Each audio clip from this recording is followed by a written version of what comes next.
Hi, everyone. I am back and I am with Holly Chantal. She's a messaging expert and she's going to teach us how to reach out and really connect with our clients. So welcome, Holly. I'm so glad you're here.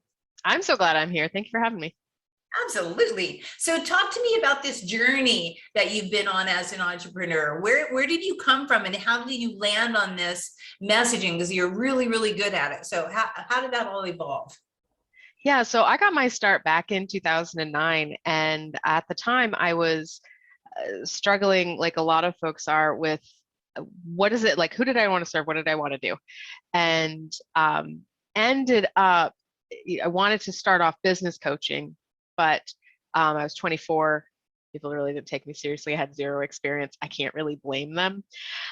So I actually went into website design first because it was something that was tangible. They got an outcome. I had a little bit of a track record with a previous business where I built my own website and I was getting clients. I was the only one in the company that would get my clients through my own website. So it was a direct sales, like home party company. Oh. And partnered up with a artist who, because I'm not artistic, partnered up with an artist. So he did the design and I did the strategy. And through that, I began to develop systems for what to put on your website and how to structure the website and how to create that user experience, really just in the trenches with people as we're going through that development process. Because if any of you have been through a website development process, you know that it's much more intensive than you probably expected. And so my clients would come in and we would take, 6 months, 12 months to complete a website because there were so many decisions that needed to be made. So I started putting systems in place for making those decisions and writing the copy and doing all those things, and shortened our timelines from 6 to 12 months down to 3 months, which meant we could do more websites. And since then, my partner and I split ways. He retired from design and is now doing something else. And I have stuck with the copywriting, messaging, website strategy side of things. That is so smart. First off, what I notice is you delegated, you find someone to do what you couldn't do. A lot of entrepreneurs, I think when we start, we think, okay, I have to design it too. I have to do that too. So for starters, you're a smart girl and started out perfectly. And everybody should remember that. Like if you start a business, even though you know what you want to do, you don't have to do it all right from the start. So that was brilliant.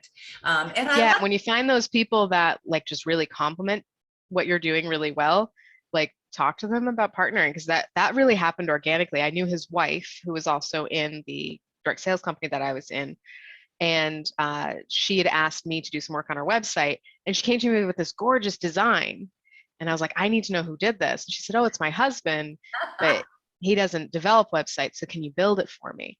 And I said, if he promises to work with me on other clients. You're like, yeah. And it ended up being it ended up being like a 7-year partnership. I love that. And it helped him expand and grow, and it helped you expand and grow. And oh boy, I remember my very first website, and when with that, like 2003, it was excruciating. There was so involved, and I would have loved to have someone like you lead me down the road to creating the best website in the shortest amount of time, because there's so many decisions and so many left turns, right turns. And who knows? I mean, when you're first launching a business, you don't know what you're supposed to be saying, right? even when you're rebranding and you've been in business for a while, you'd be surprised if how suddenly it feels like you don't know anything. Exactly. even though you've been in business for a long time. You're too close to the topic. Right. You're way too close to the topic to even have objectivity about, is that message okay? I don't know. Yeah, I am with you on that. So if you were to do this again, I think you did it so smartly. What's the first thing that you would do? Would you do it the same way, or would you go into it a different way now that you're looking back from 2009? You mean if I were to restart my business? Yeah. So that's an interesting question. I'm not sure I would do anything differently, for that kind of quintessential reason that I don't think I'd be where I am right now if I did. But sorry, I don't know if you can hear my dog barking. I think I'm getting mail or something. No, I'm surprised you come with the headsets on. We can't. She's just saying hello to the mail person. So I'm not sure I would do anything differently because the way my business unfolded was very organic, and I'm someone that really follows my intuition and kind of follows, I have a plan of where I want to go, but I kind of let it unfold as it does to get to where I want. So now, back then in 2009, if I were to write down like what I wanted my life to look like, at this point, I'm absolutely there. And I have my kids, I have a dream house, I'm working 20 hours a week, I'm making the money that I want to make. And I don't think I'd want to change anything just in case, none of that, some of those things didn't pan out. I love that. So yeah, I mean, you were very smart from the very beginning, just being really strategic about it. So what would be your best piece of advice for others who want to go onto this journey of becoming an entrepreneur? Perhaps they're there and they're just not quite there yet. What would you suggest that they do? Yeah, so knowing where you're headed is probably the most important piece, not just like financial goals and like what's on paper, but really qualitative things like uh, what do you value in how you're spending your time? What do you value outside of your business? Are there causes that you want to be contributing to? And really, what does your business feel like? And what do your clients feel like working with them? And really just understanding on a fundamental level what it is you want to be doing. Because I feel like we go into business with a goal of starting a business and meeting certain financial metrics. And what happens is we start settling on what's going to be the easiest path to meeting those goals. And you can very easily get taken off course and end up with a business that's successful on paper, but doesn't necessarily feel awesome to be in. And that's where people end up burned out. That's where you end up realizing that you've kind of built a job for yourself and you're very trapped. So if you can make decisions up front onto what you want, how you want everything to be, it'll help you make decisions down the line that are completely in alignment with that. So prime example is like marketing can be a double-edged sword for some folks. It's that necessary evil that you need to do in order to grow your business, but a lot of different methods don't feel great to do. Then there's reasons for that. If it's not natural for your communication style, you're having to be pushed too far out of your comfort zone, or straight up feels manipulative, you're moving away from what's natural for you, and you're going to end up creating one, it's probably not going to be as successful as it could be, and two, you're creating a job for yourself that's not really that satisfying. On the other hand, if you know what your communication style is, if you know what you value and the lines you're not going to cross in your marketing, and how, like, what's a good step out of your comfort zone and what's a maybe I shouldn't be doing this step out of my comfort zone. When you can identify those things, you'll continually make the right choices that will move you in the direction you want to head much more quickly. That's fantastic. Being an architect of your destiny by knowing in advance where you want to go is what I'm hearing. And I think you're right. I think as entrepreneurs, we're just like, we have this message, this is what we want to do, but we don't take a step back to see how do we want to be doing it. Yeah, part of it's just you don't know what you don't know. So you're kind of put into these situations where you're making decisions and you don't have all the information. You don't know what it's going to look like. You don't know what it's going to feel like. So you're listening to experts and you're giving away a lot of your power by listening to what other people are telling you to do. And it isn't until you actually have experience that you realize, oh, in hindsight, maybe that isn't how I would do it. I would do it this way. So that's like when I'm working with emerging entrepreneurs, one of the things we do is we create a compass that is, we call it your brand compass, but it really is, does this align with my personality? Does this align with the promise and that mission that I have for my clients and why I want to work with them in the first place? Is it following my unique philosophy and my methods? And what it does is it helps you make decisions to make sure that you're not being led off into a distraction that is actually taking you away from your goals. And also, maybe it's going to reach your goals, but doesn't really align with your personality and who you are. So you're making things a lot harder for yourself. And just having something like that little gut check as you're making decisions can really, really help streamline your path to where you're going. Yeah, because there's so many different ways to do it, and there's so many experts that say this is the way, this is the way. I mean, I've been sidetracked so much in the past by going one way and then going another way. And this expert said this is the only way to go. And yeah, I agree. Having that compass, I think, is extraordinary to really kind of say, okay, yeah, this does feel organic to me. This does feel like authentic. Yeah, it's really good advice. So I know pre-show you were saying that you got very organized, and I'm very interested, of course. Anytime I hear that word, it's like, what's your tool, Holly? What's your favorite organizing tactic or device that you use in your life right now that works for you? So Trello, Yeah, free, like it's where my brain is. me too. Trello and Google Docs are like my two go-tos at this point. It took me a long time to get on board with Google Docs. I don't really like how it's organized so much, but I've been using it quite a bit. But yeah, Trello is a kind of like sticky notes, but you can get them on all your devices and it syncs through on every device.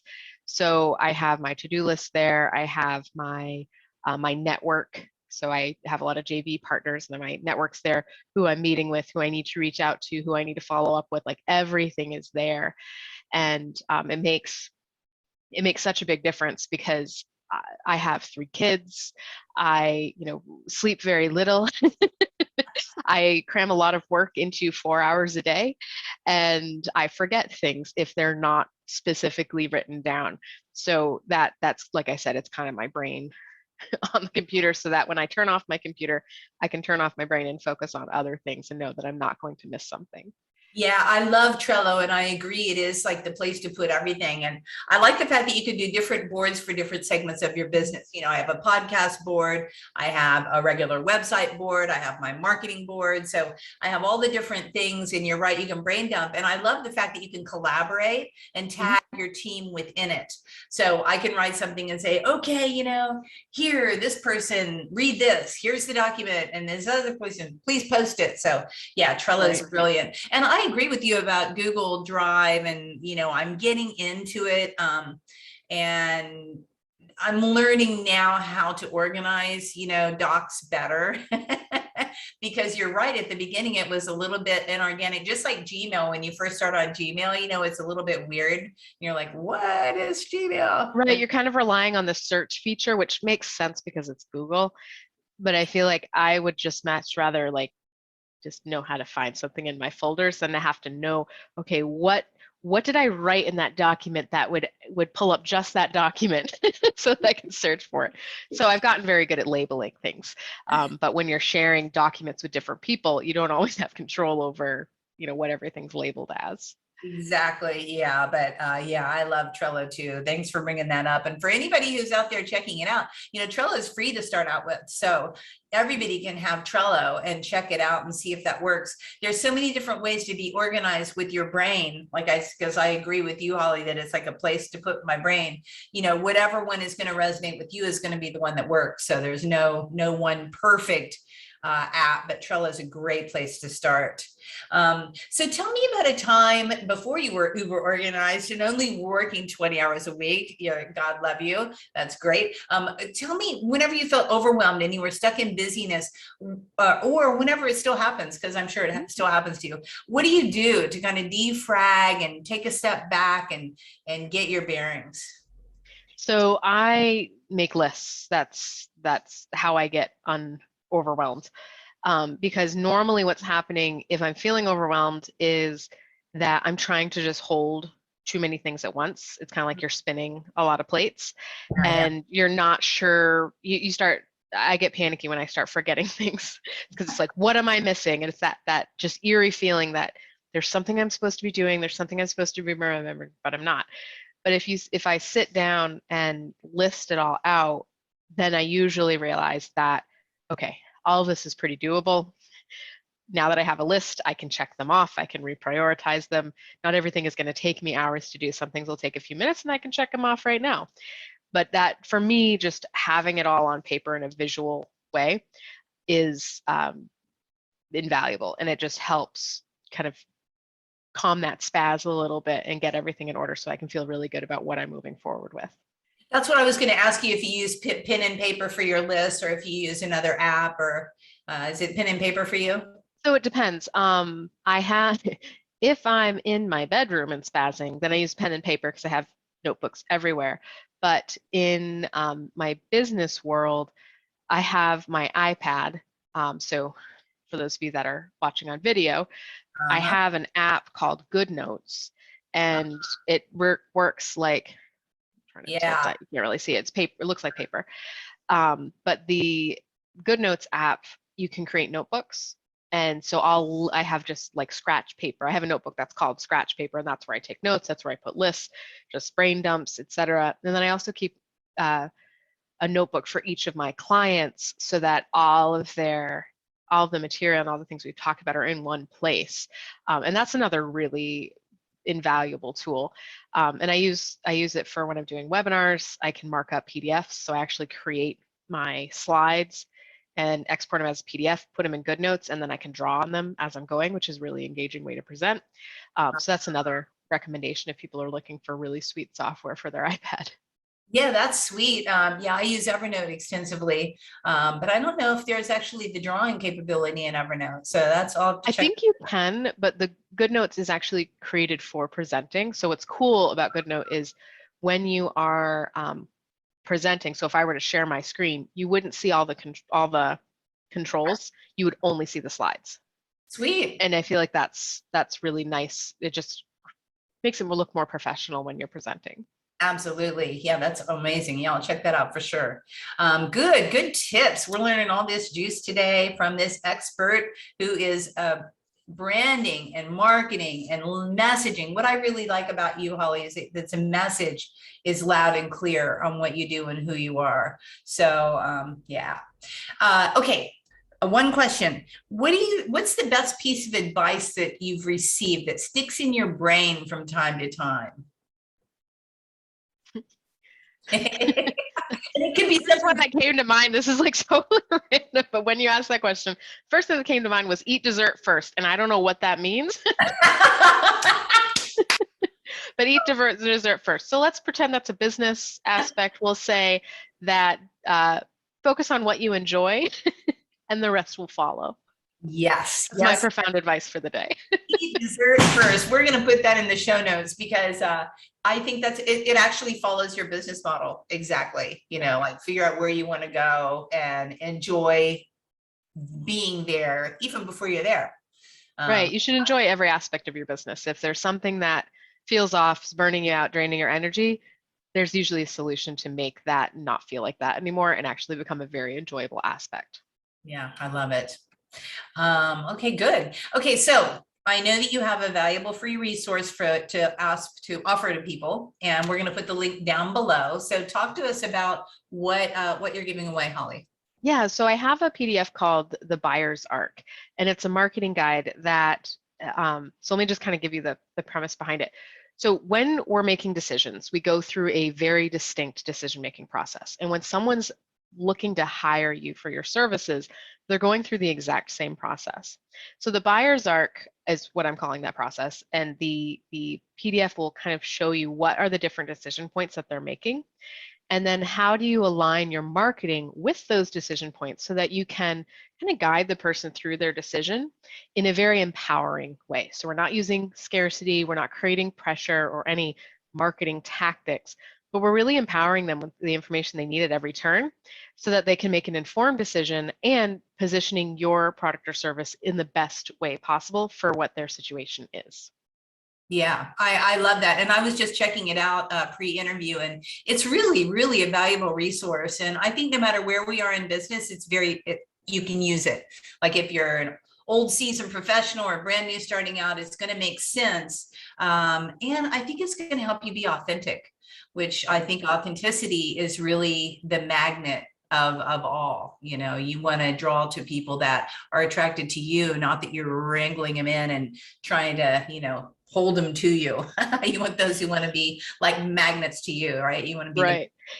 And Yeah. I just want to mention the URL is buyersarc.com, just for those that aren't actually on the page. Buyersarc.com will get you there. Perfect. Go to buyersarc.com. And if you see it somewhere, you can download it. That's fantastic. Well, Holly, I really appreciate your time. And I always enjoy speaking with you, and I always learn something. So thank you so much for being on the show. Everybody make sure to grab the Buyer's Arc. It will help you no matter where you are in your business. Even if you haven't even started, it'll just help you get clarity. And thanks a lot, Holly, for being on the show. Yeah, thank you for having me, and everyone have an awesome day.